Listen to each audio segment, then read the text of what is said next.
guys, it's Christine and I am here with 3 reviews in one video, so let's get started. So the book I want to start with, I won't spend too much time on because I know a lot of people have read it. The Book of Lost Things by John Connolly. I really love this book. I was debating between giving it 4 or 5 stars, but I think I ended up going with 5 stars on Goodreads. The first thing that I loved about this book was the time period. I picked this up, I didn't realize it was set during World War II, and I thought that was just a really interesting juxtaposition against the fairy tale world that David goes to. I really loved the writing style of this book. It was really just beautiful, even though there were a lot of things in it that were kind of grisly or sad or gross. Everything just had just this beautiful prose and this lovely narrative anyway, no matter what the subject matter was, which I really liked. And I just adored this ending. It left me a little misty-eyed, but I really liked it. I like that the book spent so much time during David's childhood, and then the last 5 pages are what he does the rest of his life, because that's something that readers always kind of ask themselves is, okay, what happens after this huge great adventure that this character has?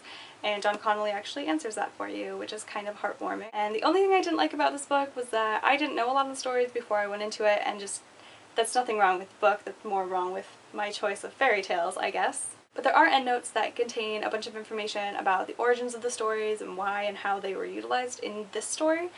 So I do really like that, and I skimmed through those for the things I was unfamiliar with or wanted to know more about, so that's really helpful. And overall, I would highly recommend this to pretty much anyone, even if people don't really read a whole lot of fiction or literary fiction. This one's a really good one. It's about a kid, but it's not a kid book, and I think a lot of people will like that. Next 2 books I'm going to talk about are both graphic novels, so brace yourselves. First of these 2 graphic novels was Anya's Ghost by Vera Brosgol. That's a name I've never said out loud before. I really like this book. I gave it 4 out of 5 stars on Goodreads, just because I didn't like it enough to rate it 5 stars, but I did completely devour this. I thought it was really cute. All the illustrations, I'll try to find one, of her brother.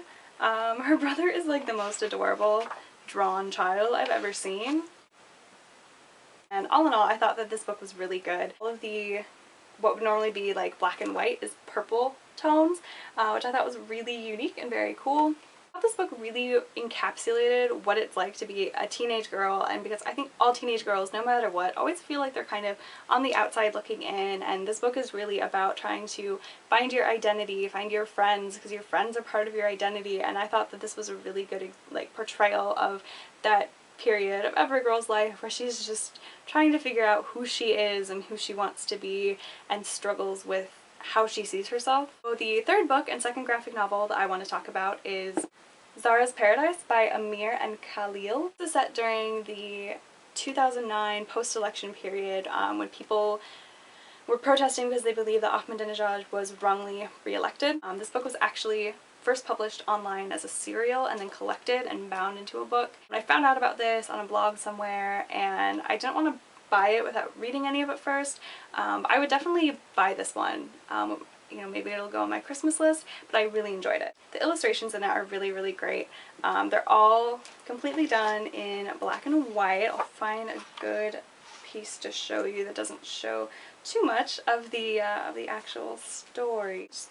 Black and white, cool characters. I thought that was really good. Khalil did a really good job showing the vastness of a lot of things, whether it was the vastness of a cityscape or the huge crowd in the streets of Tehran. Here's one example of a really big sweeping room. Here's one of a city of the protests.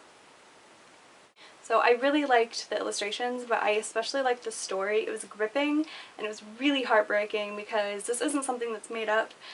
This is something that's based in historical fact, and even though it's a work of fiction, there are a lot of nonfiction elements to it. So it's a really moving book if you're looking for something that you can learn a little bit about Iranian Revolution of 2009, but also have a really good story. When I was studying history in college, we used mouse during a unit on World War II in like my Western Civ class, and we actually read Persepolis in my Modern Middle East history class, and so I think that this book is something that will work its way into that kind of curriculum and becomes very important because even though it's a work of fiction, it's something that's really moving. It's going to last. People are going to remember the things that happened because they read it in a book like this, rather than just reading it in a textbook or hearing it in a lecture. I rated Zahra's Paradise 5 out of 5 stars on Goodreads. This is something I really want to put on my bookshelf, share with my friends, and get other people to read because I think it's very inspiring and moving and also very enlightening. So those are my 3 reviews. That is my video for this week. I probably won't be making another until next week, but hopefully sometime in the near future I will be making another TBR jar video. If anyone wants to put me in any tags in the next couple weeks, please do. I'd love to do more book tags. Please don't forget to like and subscribe and comment if you've read any of these books and want to talk about them. There's enough shameless self-promotion on my own channel. Hope you enjoyed this video and I will talk to you soon. Bye!